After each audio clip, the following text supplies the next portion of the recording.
Okay, today we're gonna play with these rims. We're still working on the big trailer. The rims though, I'm trying to use the burnt rims. They're not the best in the world. I had a couple rims that's 8 lug that come off of another trailer. But the trailer rims they are wanting stupid money for. They're wanting like $200 a rim and tire. Like $195 or something. So basically what I'm doing here, the offset on these are 6 inches. Okay. The offset on the trailer rim, I believe, is going to be 5.5.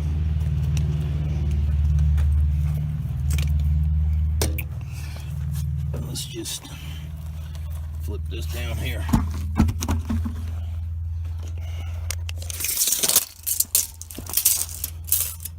Yep. Offset on the trailer rim is actually like 5.25. Between 5.25 and 5.5. So basically what I'm trying to do here, this tire is getting awful close up here. It's getting awful close here.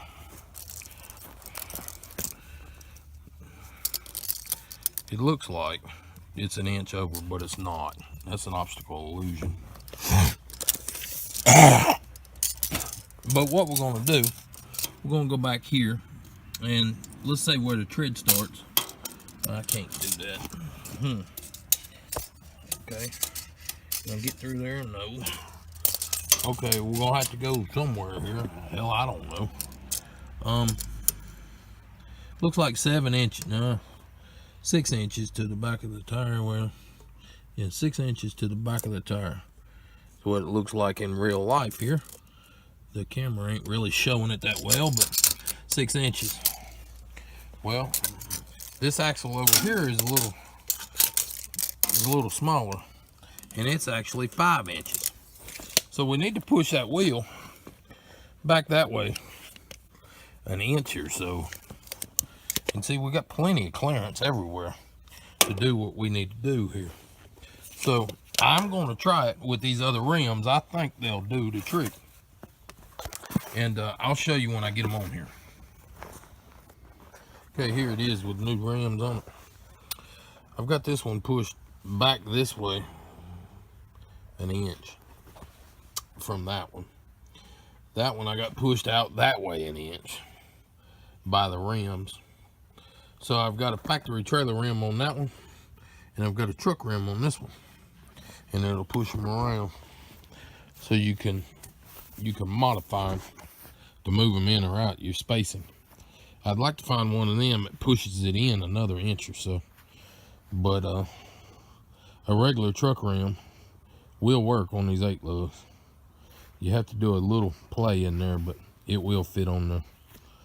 So that's it.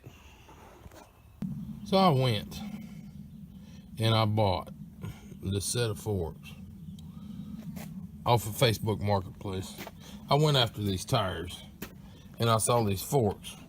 So I bought these forks. Now I've been looking for a set of forks because the ones on my machine at the building down there are, one of them's longer than the other.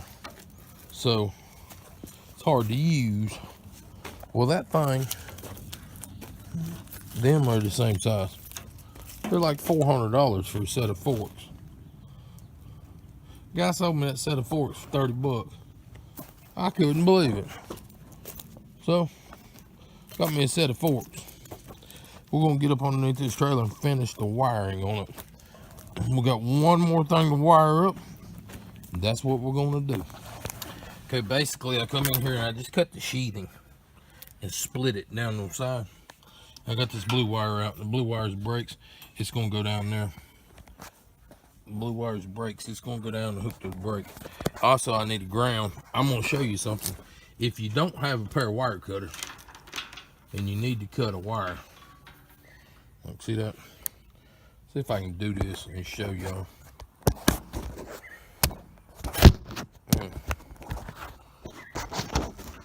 don't know if I'm gonna be able to show you or not. Okay, maybe this way. Okay. You see there. Now this ain't the best way to do anything, but you're in a pinch. I've used this a bunch. Find you a right angle on a piece of metal. Stick that thing up there. Now you see what you got. Now you stick it right there on that right angle. Okay, here you go. Stick it there on that right angle. Get you a hammer, and you hit it right there on that right angle. One good whack.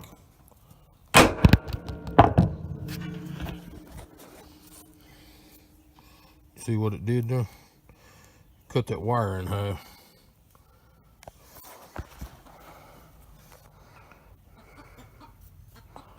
It'll cut it right in half every time. All you got to do is find a right angle. Put it up against it. Knock the hell out of it with a hammer or some other kind of piece of metal. And basically the pinching factor will cut it in half. You might have to hit it more than once. Sometimes, you know, depending on how thick the wire is, you got to hit it 3 or 4 times. But that I find myself 9 times out of 10 cutting wire like that. You pull it up, you can't get your cutters in there to it. You get it around, there's a right angle there, and you knock the hell out of it, and it cuts it in half, and you're done. So anyway, I just wanted to share that with you real quick. Let me finish this job up here. Okay, whenever you cut one like that, make sure you put it back and fix it. Air is not your friend. Keep air out of it, you're better off. You keep air away from it, you keep the oxidation down.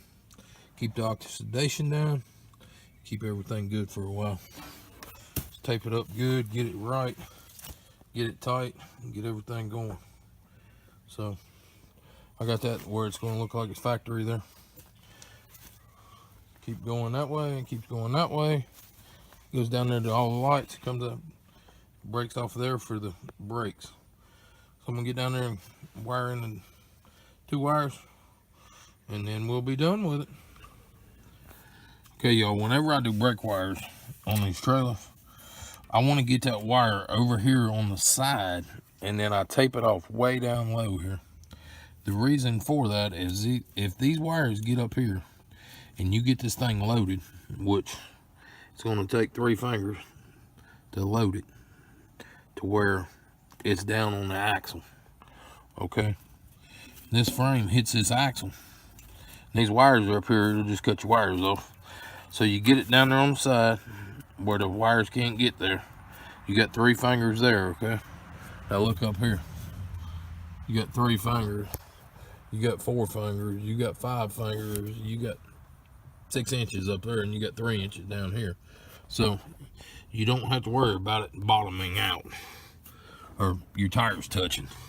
Same thing over here. You got 2.5, 3 inches. Well, you probably got 2 inches there, and you got twice as much there.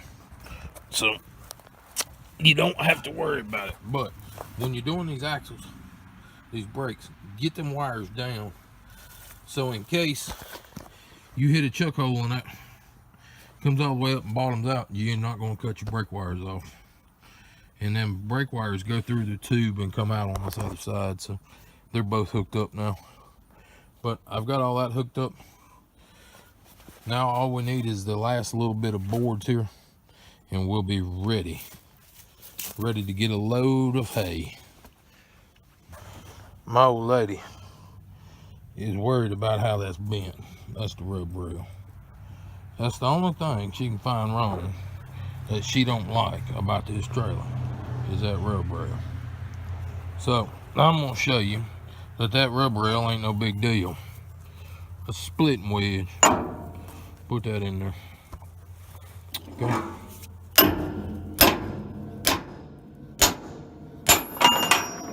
Okay. Kicked it out. Okay. Well, guess what? It's getting in there farther now. So, it's coming out. Coming out more. Wants to jump.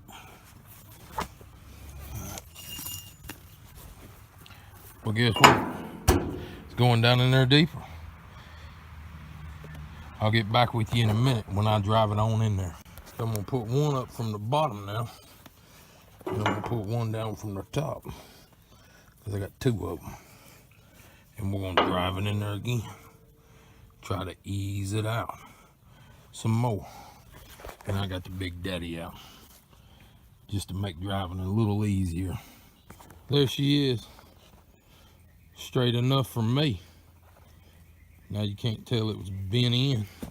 Tell it's bent out. Like somebody grabbed hold of it and snatched it out. But it ain't bent in no more. So, anyway. You can work anything. Just use your mind. Use your head and figure out what you got to make it work. And it becomes pretty easy once you start thinking about it. You get your mind thinking right, you can fix any damn thing. I've done so much for so long with so little. I can now do anything with nothing. Give us a thumbs up. Subscribe to the channel. Thank y'all. We'll catch you on the next one.